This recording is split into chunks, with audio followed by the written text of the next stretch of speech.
Hey guys, welcome back to a new video. और आज हम आ चुके हैं 6th स्टैंडर्ड के साइंस के साथ।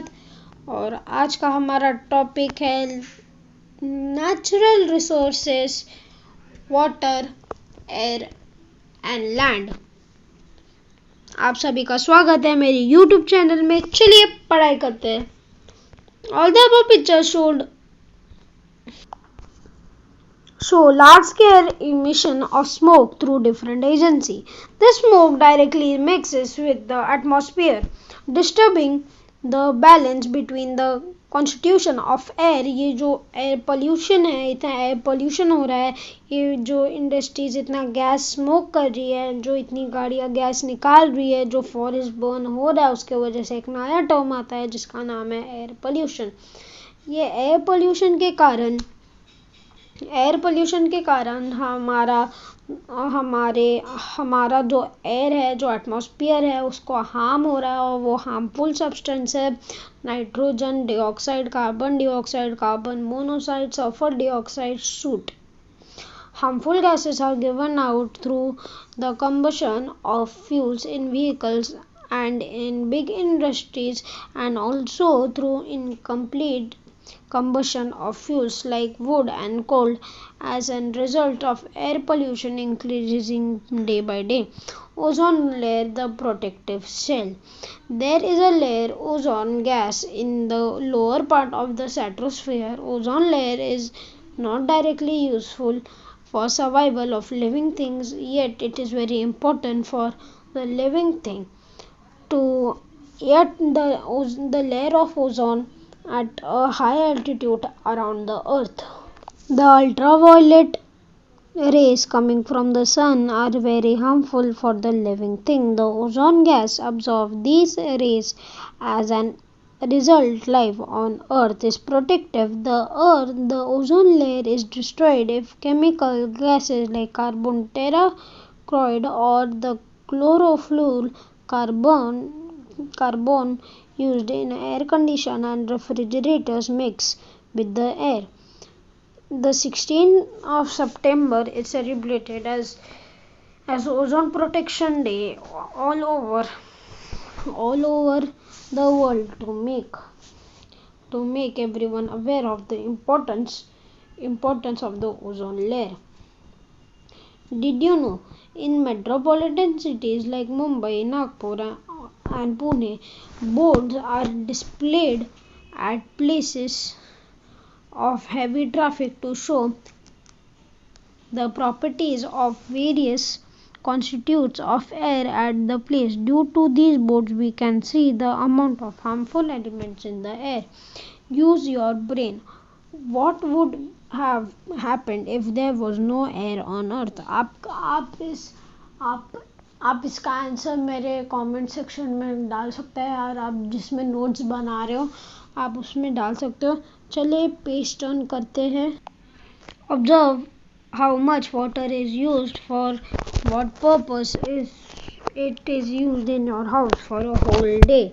Record it in a chat like the one shown here. Discuss this data in your class. In the class, divide the total amount of water used in your house by the number of persons to find out how much water each person need. You will see that it is almost impossible for us to spend even a single day without water.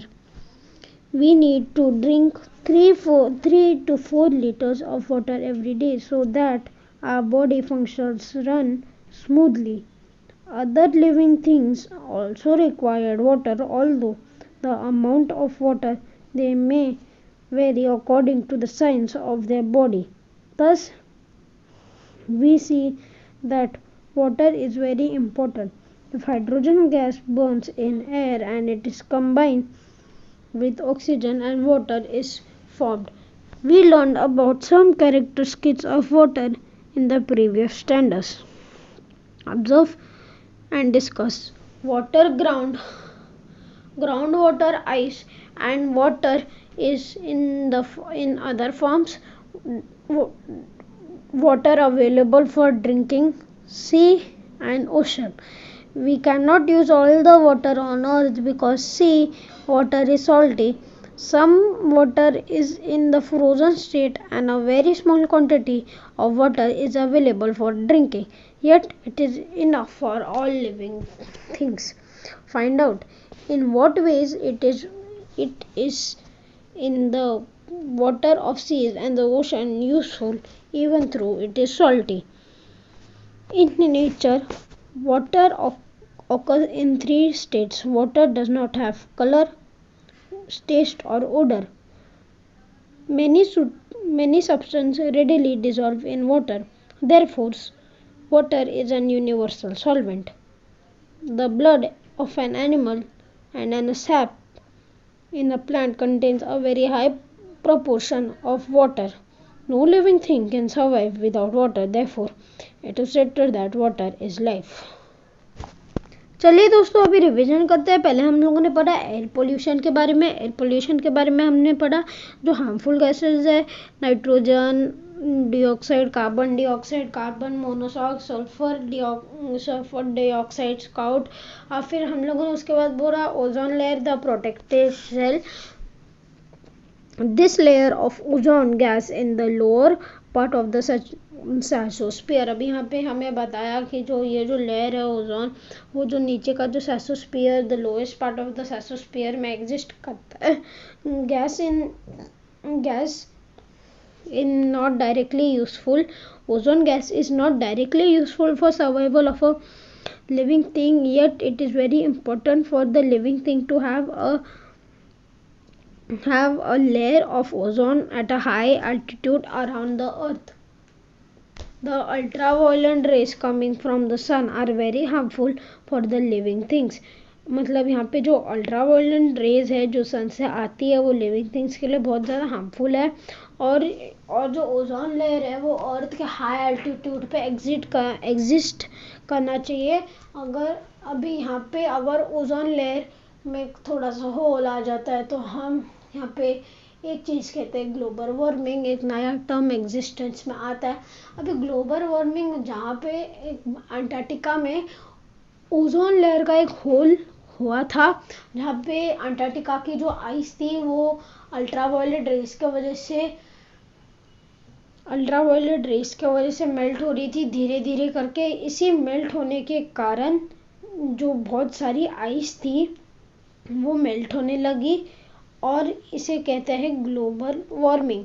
अगर ये global warming होने से रोकना है तो हमें जितने भी जैसे कि एयर कंडीशनर, फ्रिज, ये सब को कम यूज़ करना होगा. और जो फैक्ट्रीज है जो ज़्यादा स्मोक करती है या जो कार्स है जिसमें से ज़्यादा धुआं निकलता है या जो फॉरेस्ट फायर्स होते हैं इन्हें कम करना होगा. और ये करने से हमारा और अर्थ का दोनों का सर्वाइवल इजी होगा. और अभी मैं आपको एक फैक्ट बता दूं कि लॉकडाउन और कोरोना वायरस के वजह से जो फैक्ट्रीज बंद हुई थी तो बहुत इंडिया में और आउटर कंट्रीज में इतनी सारी फैक्ट्रीज बंद होना और पोल्यूशन कम होने के कारण ओजोन लेयर में जो होल हुआ था वो भर चुका है. और जो अंटार्कटिका की जो आइस मेल्ट होने लगी थी वो वापस फ्रीज होना शुरू हो चुकी है. दोस्तों, ये बहुत एक अच्छी चीज़ है. लॉकडाउन में ये एक बहुत अच्छी चीज़ हो गई है. और अभी हम रिवीजन कर रहे हैं दोस्तों, आप कंफ्यूज ना होना.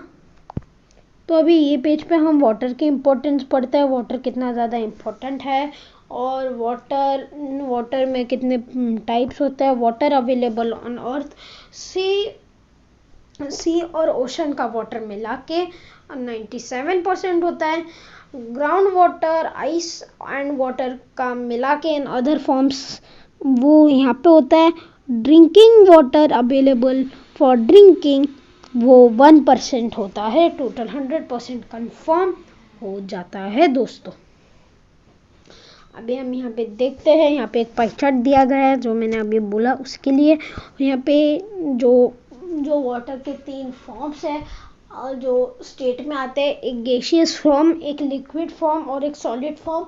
Solid form ice, gaseous form water vapour, liquid form water. अभी वाटर में बहुत सारे सब्सटेंस इजीली डिसॉल्व हो जाते हैं, जैसे कि सॉल्ट और शुगर, ये बहुत ज़्यादा इजीली डिसॉल्व हो जाते हैं और बहुत सारे सब्सटेंस, इसलिए वाटर को यूनिवर्सल सॉल्वेंट कहा जाता है। और जो ब्लड और प्लांट का सेपल होता है उसमें पानी का बहुत ज़्यादा मात्रा होती है, तो इसलिए। और यहाँ पे हमें और कहा गया है कि वाटर के अलावा और कोई ऐसा नहीं है जो बॉडी में इतना ज़्यादा हाई अल्टीट्यूड की जगह लेता है, तो इसलिए यहाँ पे कहा जाता है वाटर इज़ लाइफ।